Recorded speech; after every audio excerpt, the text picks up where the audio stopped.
मैं नहीं मानता कि इस देश में कोई ऐसी पार्टी हो जो किसान का साथ कोई दे रहा हो और वो पार्टी ये कहे कि ये एंटी पार्टी एक्टिविटी है। कोई भी कानून ये नहीं होता कि भाई ये तो लास्ट वर्ड है।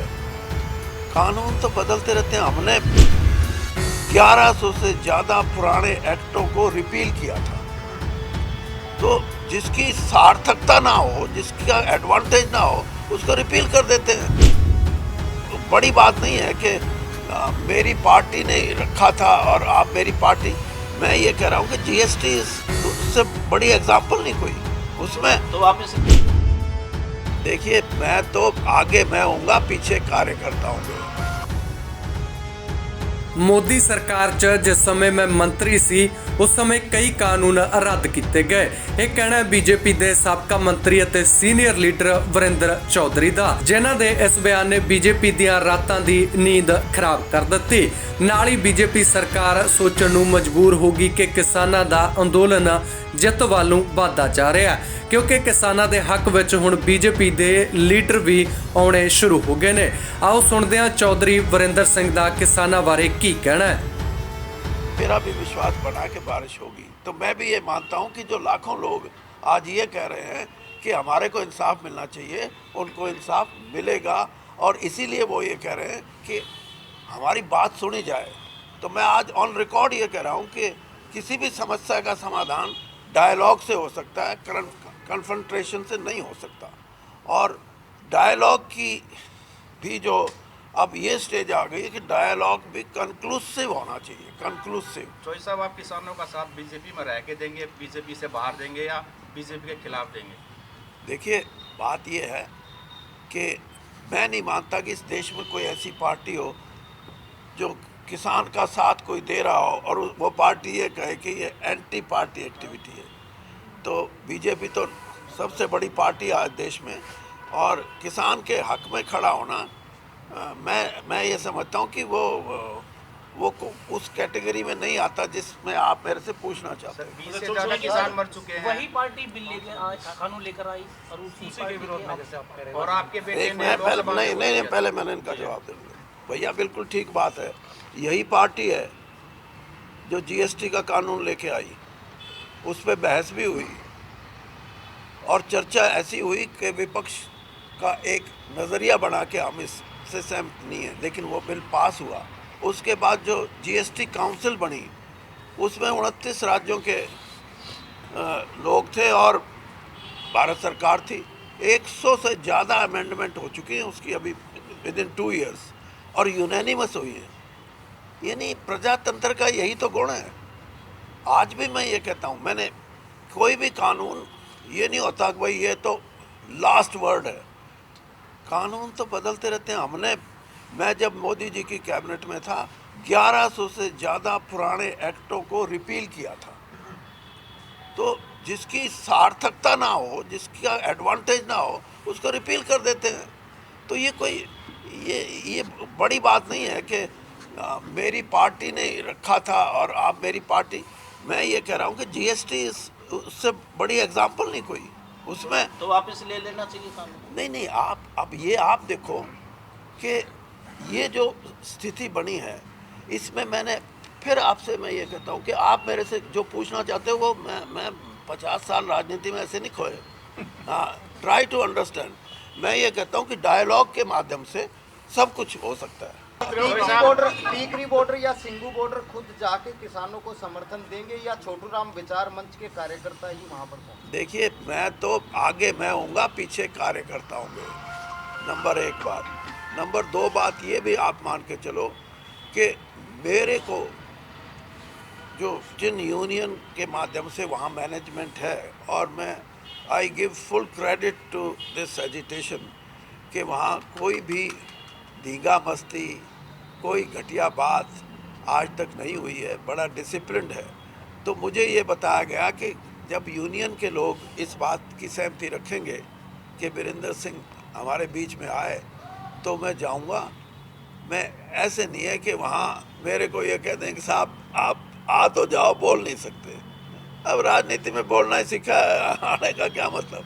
तो मेरा पूरा विचार है और मैं पूरे लाव लश्कर के साथ जाऊंगा और हजारों साथियों के साथ जाऊंगा। सर क्या स्थिति बनेगी, क्योंकि किसान भी सर पीछे इसका नहीं। सोल्यूशन कैसे हो सकता है? अगर किसान आपको अपॉइंट करते हैं कि आप सरकार से हमारी बात कीजिए, तो क्या पॉसिबल सोल्यूशन आपके दिमाग में? देखिए, बात यह है कि ये विश्वास की, ट्रस्ट, यानी ट्रस्ट की जहाँ कमी होएगी ना, वहाँ कोई बात सिरे नहीं चढ़ती। तो सरकार का भी ये फ़र्ज़ है और किसानों का भी फ़र्ज़ है कि जो ट्रस्ट की बहाली करने का प्रयास है वो होना चाहिए। और वो इसीलिए मैंने कहा कि वो तभी संभव है जब एक डायलॉग हो, यानी संवाद हो। और हमारे को किस तरीके से किसान आंदोलन को, जो आज ख़ास तौर पे दिल्ली के बॉर्डर पे जो बड़ी संख्या में किसान बैठा है, उनके बारे में आप क्या सोचते हैं? तो सबका ये ख्याल था कि ये आंदोलन किसानों की एक ऐसी लड़ाई है जिसमें उनकी आर्थिक स्थिति का जो उनको एक हादसा है, एक उनको खतरा है कि कहीं आर्थिक स्थिति उनकी बिगड़ ना जाए, इसलिए वो चिंतित हैं इस बात से। और ख़ास तौर पे जो ये विधेयकाएँ उनकी वजह से हमने कल एक निर्णय लिया, जो हमने आपको भी बताया कि छोटू राम जी की जो जन्मस्थली है, वहाँ सांकेतिक रूप से हमारे जो छोटू राम विचार मंच है, उसके साथी वहाँ धरना देंगे और मैं वहाँ जाके भी आया आज। आपको पता है कि मेरी एक नैतिक जिम्मेदारी भी है और मेरा धर्म भी है, क्योंकि मुझे सियासत में आज तक जो भी मुझे उपलब्धियां मिली हैं, मैं ये कहता हूं कि अगर मैं छोटू राम जी का नाती ना होता तो शायद उतनी उपलब्धि नहीं मिल सकती थी। तो इसलिए मेरा ये फ़र्ज़ है, नैतिक कर्तव्य है कि मैं आज उस लड़ाई में किसान के साथ जाके खड़ा हूँ। और इसीलिए मैंने ये अपने साथियों से सलाह करके निर्णय लिया है कि इस लड़ाई के हम साक्षी बनेंगे, इस लड़ाई के हम समर्थक बनेंगे और इस लड़ाई में मेरे जो साथी हैं, जिनकी हज़ारों की संख्या है, वो सब मिल के इस लड़ाई को हम लड़ेंगे। ये हमने फैसला किया है। और जैसे मैंने कहा कि कल से हमने अपना काम भी शुरू कर दिया।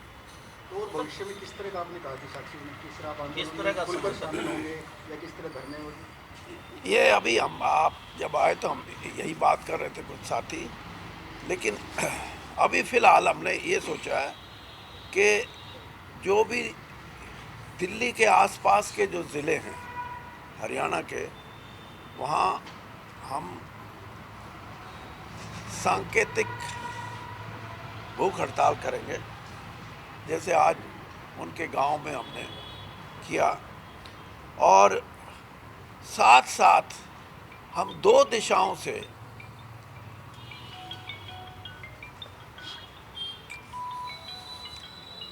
किसान आंदोलन के समर्थन में छोटू राम विचार मंच की तरफ से यात्राएं शुरू करेंगे, ताकि गांव में इस चीज़ की जागृति हो कि ये लड़ाई ऐसी नहीं है जिसको पोर्ट्रे किया जा रहा है। ये लड़ाई वो लड़ाई है जिसमें आपकी आर्थिक अवस्था को बदलने या वो नीचे जा रही है उसको उठाने का एक प्रयास है। क्योंकि जब तक ये समाज ऐसा है, इसमें चाहे कोई इसको माने ना माने, इस सामाजिक व्यवस्था में आर्थिक व्यवस्था सबसे महत्वपूर्ण बन गई है। ਚੌਧਰੀ ਵਰਿੰਦਰ ਸਿੰਘ ਦਾ ਸਾਫ਼ ਕਹਿਣਾ ਹੈ ਕਿ ਉਹ ਕੇਂਦਰ ਦੇ ਖੇਤੀ ਕਾਨੂੰਨਾਂ ਖਿਲਾਫ ਕਿਸਾਨੀ ਸੰਘਰਸ਼ ਦਾ ਹਿੱਸਾ ਬਣਨਗੇ।